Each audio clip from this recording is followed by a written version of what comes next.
What's up, guys? Got my new camera up in here, got my new phone. Oh, oh, oh, oh, oh, oh, oh, oh. Guys, Americans are such nice people. They're such nice people, I'll tell you. Or they want the world to think that they're nice people. Everybody wants to be so proper and nice. So, today, or yesterday, there's this whole thing of the Republican lady. Her name is Lauren Boebert. I guess you can say she's part of the more kind of right-wing side of the spectrum, whatever it is. So she comes out and says that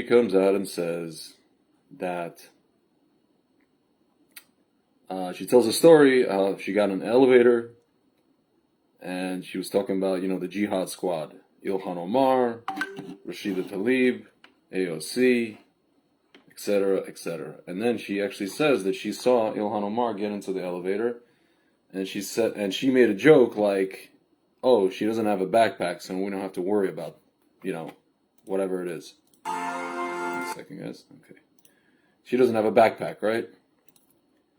And then she basically said, I guess in the elevator, she said out loud, like, "Oh, look, the Jihad Squad came to work today."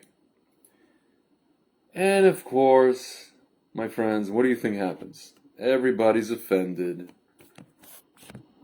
To the point where, here we have Democrat Dov Hikind, even though he's not much of a Democrat, but says, lashes out at Republican Lauren Boebert. I'm no fan of Ilhan Omar, to say the least, and there's no shortage of legitimate criticism to level at her, but this joke by Lauren Boebert isn't funny, it's despicable.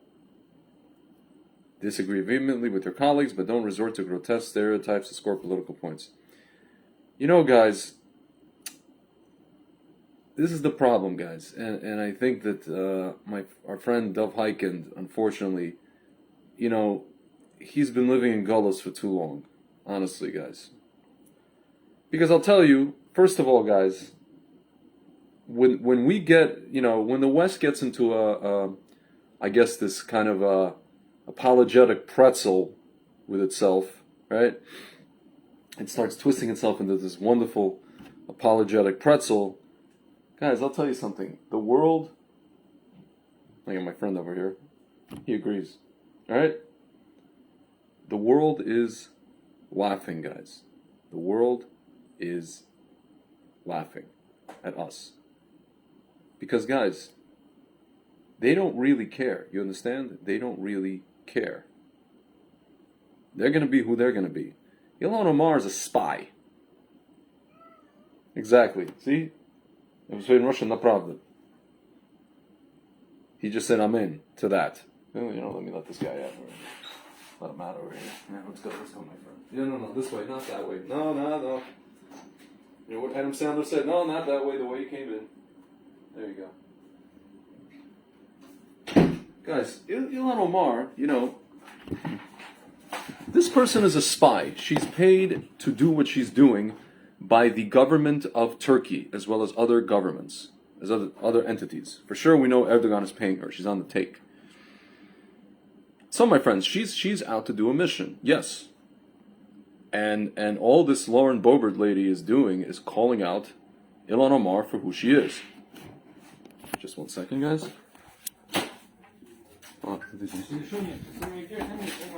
Yes. Just one second.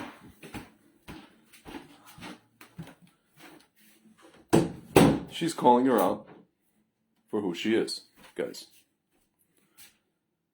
And and all that comes with it, which is potentially, I don't know, the reality that Israel faces, which is a woman dressed like that, who walks into an elevator or a bus or wherever, and is a potential threat. Yes, is a potential threat, guys. That's the reality that Israel experiences. Unfortunately, guys, Americans also had these situations in the past few years, but Americans are not really awake to it at the end of the day. They haven't really learned. And unfortunately, Dov Hykind also is part of that mindset. He hasn't learned. Yeah, he has relatives who live in Israel. He goes to Israel. He travels to Israel, but he hasn't really learned. He hasn't really learned. He's in a different realm. He lives in Brooklyn. It's very safe, sort of. Okay. And he seems to think that this woman Ilhan Omar is a actual congressperson. My friends, she's not a congressperson. She's a spy. She's posing. She got into Congress by illicit means. She got into America by illicit means. And she's a spy. She's doing a job for an entity. She's being paid by another country to do agitprop, is what she's doing. To do a psyop and to participate in an agitprop. Agitational propaganda, guys. That's what she does. That's who she is. I'm calling it like I see it. Same thing goes for Rashid Tlaib. Guys, these people are not part. I mean, they're officially part of the government, on the books of the government, but they're not allies of this place. And all this person was doing, it was a joke. It was funny to some people. All she's doing is calling a spade, guys. She's just calling a spade. And I think that it's like, everybody wants to be so nice. Everybody wants to be proper, this and that and the other. And why? Why, guys? Like, why can we not come out and say things as they are? And again, it all goes back to people saying, oh, this is so racist this, racist that. My friends, it's got nothing to do with race. As I was talking with my friend Ephraim yesterday on the podcast, we were talking about, yes, there is a thing called cultural chauvinism. Not chauvinism like male chauvinism, but cultural chauvinism. As in, if your culture, which is the culture that Ilhan Omar comes from, right? She comes from Somalia, right? If in her culture, people who disagree with certain ideology come out and say, I disagree with this ideology, this is my opinion, and those people are killed for that, that is a shitty culture. That is a crappy culture. It's not worth anything. If in your culture, people are killed in a reprisal killings or in honor killings because of some slight to a family or whatever it is, my friends, to say that that's a shitty culture is not racism. It's just calling a spade a spade. And yes, we should not have cultures like this. We should phase out these cultures. We should phase these things out of existence in the world. Okay? And that's where Ilhan Omar comes from. She comes from that culture. Not race, not nothing to do with the race or skin color. And she's trying to bring it over here. She's trying to bring it over here. She's trying to bring it here she's trying to bring it, in Israel, they're trying to bring it like, you know what I'm saying? 2 million people who are citizens of Israel would love for that culture to be present over there. Some of them go to Europe and America and they just like, they thrive off the culture that isn't theirs. Right? But at the same time, like, you're talking about people who are holding to certain religious precepts, and one of the things in these religious precepts is talking about these cultural aspects. And when people call that out, they say, oh, racist. Guys, I mean, like, you want to live in the world where there's reprisal killings. That's good for you. You like that, right? And it makes you feel so good to call anybody who calls that out a racist. My friends, I mean, like, yes, some cultures are better than others. Not to say that Western culture doesn't have its flaws. Guys, I'd be the first to tell you that it has tons of flaws. You've heard me say this. You've heard me multiple times talk about everything, all the sheker and all the nonsense and all the shtuyot in Western culture. For sure. Like, a lot of crap. There's a lot of nonsense, a lot of materialism, all these kind of things. Believe you me, guys. Every culture has its crap. Really. But the question is, which culture has more crap than the other? Which culture has, like, if you look at, like, the whole picture, right? Not everything is bad. in every single one, but there's certain ones have more bad than good, right? Certain ones have like stuff where it's like that stuff should just be phased out. We understand that. And Ilhan Omar and the Rashida Tlaib come from the culture where things in it just need to be phased out. And if you can't call those things out, then what are we doing? And if you can't call this person, if you can't even say that this person is a spy, which is essentially what she is, she's behaving like one. She's behaving like a person who wants to subvert the government in the United States, or the government that she's supposedly a member of. Yeah, guys. So this woman came out and said, listen, like, first of all, she understands the threat that Israel faces every day. So it's kind of a joke, but it's not a joke. It's not really that funny, not because for the reason that they say, but for the reason that it's a reality. In Israel, it's a reality. Right? And yes, it's nice that she came to work today, right? She's called it, guys. I mean, like, and here we have a guy, Jewish guy, who travels to Israel, knows the reality in Israel. Oh, it's so despicable. It's so despicable. My friends, you know what? Honestly, you know what's despicable? What's despicable is these freaking people, the ones that we're trying to we're saying despicable words on them. When they come out and say, I hope that this person that didn't take the vaccine, I hope that they scream for the vaccine when they're dying in a hospital bed. Guys, that's despicable, okay? To wish somebody dead. I hope this person dies because they didn't take now they'll learn the lesson. Hope they die.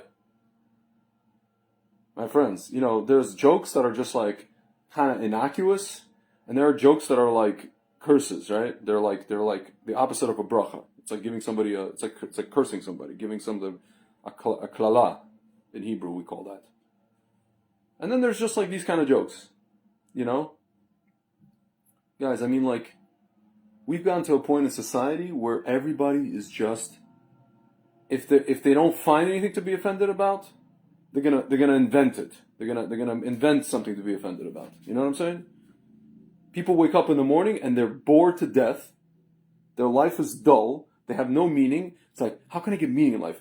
I'm gonna find something to be offended about. What did this Republican say the other day? What did this comedian say the other day?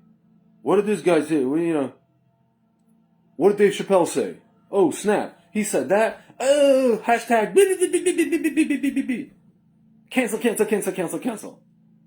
I mean, my friend said, some Africans are very family-oriented. Not all of the Muslim religion was something given to them by force, like the colonizations from Christian forces to Africa. Yeah, sure. Nobody wants to say that. Everybody talks about white people colonizing the world. Yeah, they did. What about Islam? Colonized the whole damn world. Guys, where do you think that Nigeria and Kenya got Islam from? You think they went to Saudi Arabia and they went to the Eish Torah of Mecca and they went to become Bali Shuva? What, they had ads for Eish Mecca for Islam, and these guys are, oh man, I want to learn about Islam. Let me go to Mecca, learn about Islam. No, guys. Armies conquered Nigeria and Kenya and North Africa. They were, the Berbers that were there. The people who had their own religions. All of North Africa, half of East Africa, West Africa. Guys, I mean, you think Islam just came to Africa? You think, what are these people's original religion in Africa, guys? What are the ancestors, Ilhan Omar ancestors, religion, hundreds of years ago? What do you think it was? It was some tribal stuff, whatever it is. Okay?